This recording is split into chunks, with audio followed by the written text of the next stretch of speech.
born again, آج نئی پیدائش کے تجربے کو آپ اپنے بائبل میں اور اپنے بائبل میں لکھ کر رکھیے کہ یہ وہ دن ہے جس میں آپ نے خداوند کو اپنی زندگی دی ہے. میں اس بات کو آگے لے کے جانا چاہوں گی اور صرف آپ کے 10 منٹ لوں گی, صرف 10 منٹ دیں گے مجھے؟ ٹھیک ہے, سارا کچھ کٹ ڈاؤن, صرف 10 منٹ میں آپ سب کو, خاص طور پر ان کو جنہوں نے آج اپنی زندگی خداوند کو دی ہے, اور پھر ان سب کو بھی موقع دوں گی جنہوں نے ابھی تک اپنی زندگی پر غور نہیں کیا ہے. ان باتوں کے بعد اگر خدا کا روح آپ کو قائل کرتا ہے تو تب آپ بھی اس سارے ٹیم میں شریک ہو سکتے ہیں, اس نجات کی بھرپور خوشخبری کو اپنی زندگی میں قبول کر سکتے ہیں.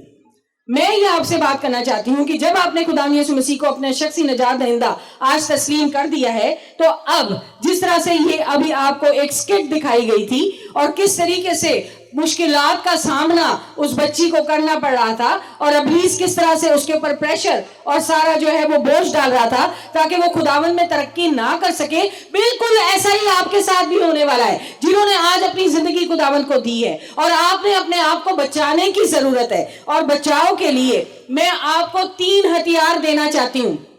3 ہتھیار جو آپ یہاں سے اپنے ساتھ لے کر جائیں گے جنہوں نے آج اپنی زندگی خداوند کو دی ہے. اور وہ 3 ہتھیار کیا ہیں؟ پہلا ہتھیار خداوند یسوع مسیح کا پاک لہو. خداوند یسوع مسیح کا پاک لہو, وہ لہو جو حابل کے خون سے بہتر باتیں کہتا ہے, اور وہ لہو جو اس دنیا کی نجات ہوا ہے. آسمان کے تلے زمین کے اوپر کوئی دوسرا نام بخشا نہیں گیا ہے, صرف یسوع نام کے وسیلے سے رہائی ہے, اور ہم نے اس کو حاصل کیا ہے. سو آج خداوند یسوع مسیح کا لہو آپ کے ساتھ جانے والا ہے تاکہ ان خطرات سے بچنے کے لیے آپ کے اوپر موجود رہے.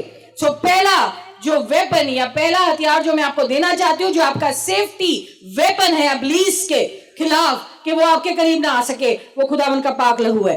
دوسرا خاص ہتھیار جو آپ کو میں دینا چاہتی ہوں وہ ہے خدا کا کلام. خدا کا کلام, اس نے اپنے نام کو, اپنے کلام کو اپنے ہر نام سے زیادہ عظمت دی ہے. سو آپ خدا کے پاک کلام کو روز بروز پڑھیں. اگر آپ ایک دن بھی ناغہ کریں گے تو ابلیس آپ پر حملہ کرے گا اور وہ آپ کو دبوچے گا. لہٰذا روزانہ پاک کلام کی تلاوت کرنا اور دعا کرنا, یہ دوسرا ہتھیار ہے. اور تیسرا جو ہتھیار آپ اپنے ساتھ لے کر جا رہے ہیں, وہ سب جنہوں نے خدا یسوع مسیح کو قبول کیا, اپنے ہاتھ کو اٹھائیں اور پھر اس انگلی کو, اور اب اسے اپنی طرف کر لیں یوں کر کے. آپ اپنے آپ کو, آپ خود ایک ہتھیار ہیں ابلیس کے خلاف. آپ کی گواہی آج کے بعد لوگوں کی نظر آپ پر ہوگی کہ اس یسوع کو جس کو آج آپ نے اپنی زندگی میں اپنا شخصی نجات دہندہ تسلیم کیا ہے, اب جب آپ اس پنڈال سے باہر نکلیں گے تو پھر کیا وہ آپ کی زندگی میں نظر آئے گا یا نہیں؟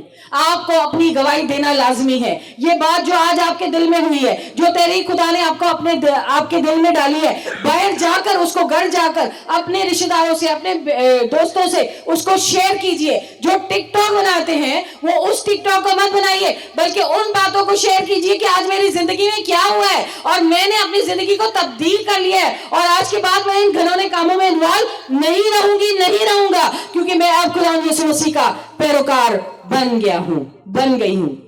ایک خاص بات یاد رکھیے کہ اس دنیا میں جب ہمارا وقت آئے گا اور ہم یہاں سے کوچ کر جائیں گے تو کوئی بھی چیز ہمارے ساتھ نہیں جائے گی. کئی لوگوں کو اپنے اسپرچل گفٹس پر بھی بڑا فخر ہوتا ہے, روحانی نعمتوں پر بڑا فخر ہوتا ہے, لیکن یاد رکھیے کہ وہ روحانی نعمتیں بھی ہمارے ساتھ ابدی مقاموں میں نہیں جائیں گی. ہمارے ساتھ اگر کوئی چیز ہمارے مرنے کے بعد اس دنیا میں سے ہمارے ساتھ جائے گی تو وہ ہے ہمارا کردار.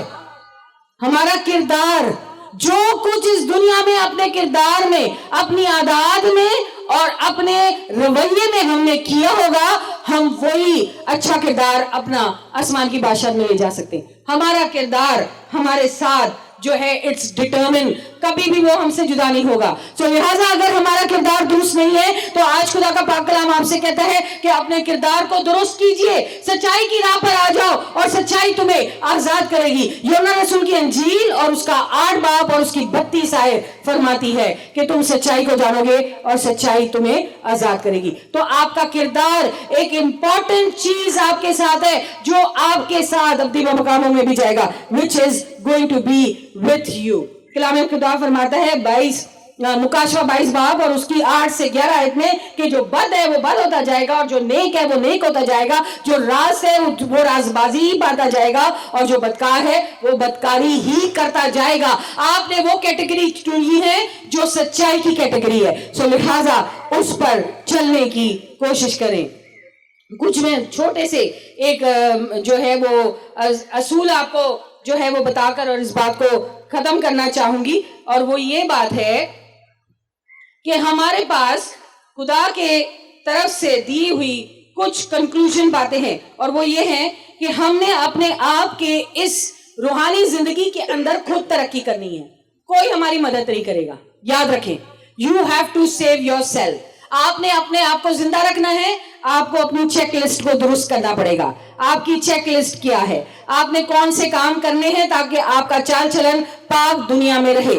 नंबर 1, आपने बदी से दूर रहना है। किससे दूर रहना है? बदी से दूर रहना है। दूसरे नंबर पर बात, किसी ऐसे काम में शामिल नहीं होना जो बदकारी का है, जो जिनाकारी का है। आपने ऐसे कामों में शामिल नहीं होना। तीसरी बात, हर मुश्किल, हर परेशानी को सबसे पहले खुदा के मज़बा पर लाकर दुआ में रखना है। चौथी बात, आपने अपनी जिंदगी में से लालच को खत्म कर देना है। खुदा पर इन्हिसार करना है कि खुदा आपके लिए मुहैया करेगा और वो बर वक्त आपको बताएगा मुहैया करके कि वो जिंदा और बरक है और हर एक की जरूरत को पूरा करना जानता है। पांचवी बात, आपने रहम दिली को अपनाना है अपनी जिंदगी के अंदर। किस चीज को? रहम दिली को। मेहरबान बनना है, सोच और अक्ल को दुरुस्त इस्तेमाल करना है। और छठी बात, अपनी आंखें आसमान की तरफ लगानी है। कहां लगानी है? आसमान की तरफ लगानी है। और फिर सातवीं बात, अपने लिए जब इस दुनिया से जाएं तो एक नमूना छोड़कर जाना है, और वो नमूना आप उस वक्त में छोड़ सकते हैं जब अब आपकी जिंदगी जो है वो खुदा में गुजरेगी। कुछ ऐसी चीजें हैं जो रोजमर्रा की जिंदगी है के लिए बहुत जरूरी है, और वो मैं आपको देना चाहती हूं जो आपको एक रूहानी जिंदगी या खुदा तर जिंदगी गुजारने में मदद करेंगी। बिला नागा रोजाना सुबह का वक्त मुकर्रर करें, रात का नहीं। सुबह का वक्त अर्ली मॉर्निंग मुकर्रर करें कि उसमें आप खुदावंद से मुलाकात करें। 24/7 अपना जहन जो है वो खुदा की तरफ लगाएं और उसको प्रेज एंड वर्शिप में रखें। जब आप किसी मुश्किल को पाएं, नौजवानों, जब तन्हा हो, आजमाइश आप पे आने लगे, स्टार्ट प्रेजिंग गॉड।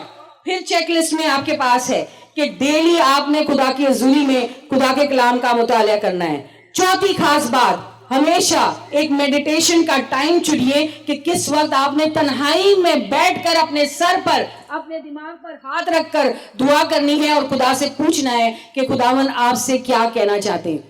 जब तक आप खामोश नहीं होंगे, आप अपनी रूह जान जिस्म को साकिन नहीं करेंगे, आप बिल्कुल मूव नहीं होंगे, आप ऐसी जगह पर होंगे जो खामोशी की जगह है, तो उस जगह पर आप खुदा की हुजूरी को आता देखेंगे और खुदावंद आपसे बात करेगा खामोशी के वक्त में। फिर अपने दिमाग को खुदावंद की तरफ आपने लगाना है, खामोशी में वक्त गुजारना है। और जो दूसरी खास बात है कि पाक रूह को मौका देना है कि वो आपकी जिंदगी में काम करे। कितने ऐसे हैं जिनको पाक रूह का तजर्बा है? यहाँ पर पाक रूह की नेमत का तजर्बा है। कितने ऐसे हैं? बुलंद हाथ उठाइएगा। पासबानों को मैं नहीं कह रही या कोई खादिम है तो उनको नहीं कह रही, मेहरबानी करके पंडाल में से जो बच्चे हैं वो हाथ उठाइए। Praise God. और जिनको नहीं है, आज हम उनके लिए दुआ करना चाहेंगे इस वक्त कि हम आपके लिए दुआ करेंगे कि आपको ये खुदा की पाक हुजूरी मिले। तो 3 खास बात आप लेकर जाएंगे। अपनी दुआया जिंदगी को आपने मजबूत बनाना है, कलाम को आपने रोजाना पढ़ना है, और तीसरी खास बात, अपनी गवाही को, अपने किरदार को पाक रखना है खुदा के हुजूरी में। बार बार प्योरिटी, बार बार पाकीज़गी की बात यहां से की जा रही है। पाकीज़गी समझते हैं ना? बदी से दूर और नेकी की तरफ गामजन। खुदा के तालिब हो जाएं और बदी से दूर हो जाएं, यही बात हम आपको कह रहे हैं। और फिर मैं इसको खत्म करना चाहूंगी कि मरकज 14 बाब और उसकी 38 आयत फरमाती है, जागो और दुआ करो ताकि आजमाइश में ना पड़ो। रूह तो मुस्तहद है मगर जिस्म कमजोर है।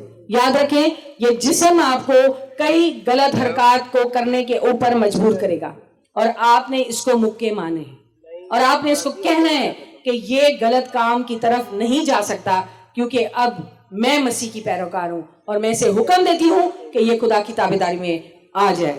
दूसरा पतरस 3:17 फरमाती है, पस है अजीजों, चूंकि तुम पहले से आगाह हो इसलिए होशियार रहो, ताकि बेदीनों की गुमराही की तरफ खींचकर अपनी मजबूती को छोड़ ना दो। याद रखना नौजवानों कि ये मौका खुदा की तरफ से आज शाम आपको मुहैया किया गया है कि अगर आज भी अगर आपने अपनी जिंदगी को तब्दील नहीं किया तो फिर सोचें कि आप हलाकत की तरफ जा रहे हैं। और मैं उनसे कलाम करना चाहती हूँ, जो बात करना चाहती हूँ कि जिन्होंने अपनी जिंदगी खुदावन को नहीं दी। क्या आप समझते हैं कि आप यहाँ से बाहर निकलेंगे तो आप बिल्कुल ठीक ठाक अपने घर तक पहुंच जाएंगे? क्या आपको अपनी जिंदगी के एक लम्हे पे भी फक्र है कि आप यहाँ से बाहर निकलेंगे एंड यू वोंट डाई, आप घर तक सही पहुंच जाएंगे? Do you have this assurity? किसी को एश्योरिटी हो तो अपना हाथ उठाइए यहाँ से। किसी एक को भी एश्योरिटी नहीं है। तो फिर क्या वजह है कि जब यहां से पुलपिट से पुकार कर कहा जा रहा है कि यीशु मसीह शख्सी नजात दहिंदा है, उनके बगैर कोई भी आसमान की बादशाहत में दाखिल नहीं हो सकता, तो आपके दिल पर चोट नहीं लगती? समझिए इस बात को। हम अपनी जिंदगी को खुद नहीं चला सकते। हमारी जिंदगी अच्छा बुराई से बच नहीं सकती। हमें खुदावंद यीशु मसीह की जरूरत है। हमें उसके पाक रूह की जरूरत है कि वो हमारी जिंदगी में आए और हमारी जिंदगी पर कब्जा करे। तब आप देखेंगे कि आपकी जिंदगी में भरपूर जो है वो फर्क आएगा। मुकाशवा 22:7 फरमाती है, और देख मैं जल्द आने वाला हूँ, मुबारक है वो जो इस किताब की नबूवत की बातों पर अमल करता है और उसे ना भूलेगा।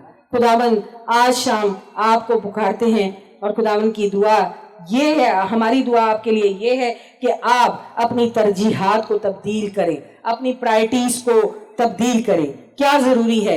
मेरी जिंदगी की अहम तरजीहात क्या हैं? सवालात कुछ अभी अपने आप से कीजिए। मेरी जिंदगी की अहम तरजीहात क्या हैं? दुनियावी जिंदगी और खुदा तक तर्ज जिंदगी में क्या फर्क है? क्या ज्यादा अहम है और क्यों? खुदा तर्ज जिंदगी या दुनियावी जिंदगी? और मैं आपको कहना चाहूंगी, घर जाकर आपका होमवर्क ये है, पहला तवारीख 4 बाब और 9 और 10 आए। जिनके पास है कोई पेन और पेपर तो उसको लिखिएगा। पहला तवारीख 4 बाब 9 और 10 आए, और वहां पर जो है वो ये 20 की दुआ लिखी गई है, जहां वो कहता है, खुदावन तू मुझे बढ़ा, तू मुझे वाकई बरकत दे, और तू मेरे दुश्मनों से मुझे बचा। और वो दुआ हर रोज अपने लिए करें। हम हमेशा पास्टर जेम्स डीन और मैं आपके लिए दुआ गो रहेंगे। वक्त बहुत कम है और मैं नहीं चाहती कि मजीद आपका ज्यादा वक्त लूं, लेकिन मैं सिर्फ ये कहना चाहूंगी, it was an honour to come here and share the word of God with you. और मैं उम्मीद रखती हूँ कि आज खुदावन ने आपकी जिंदगी में काम किया है। आमीन।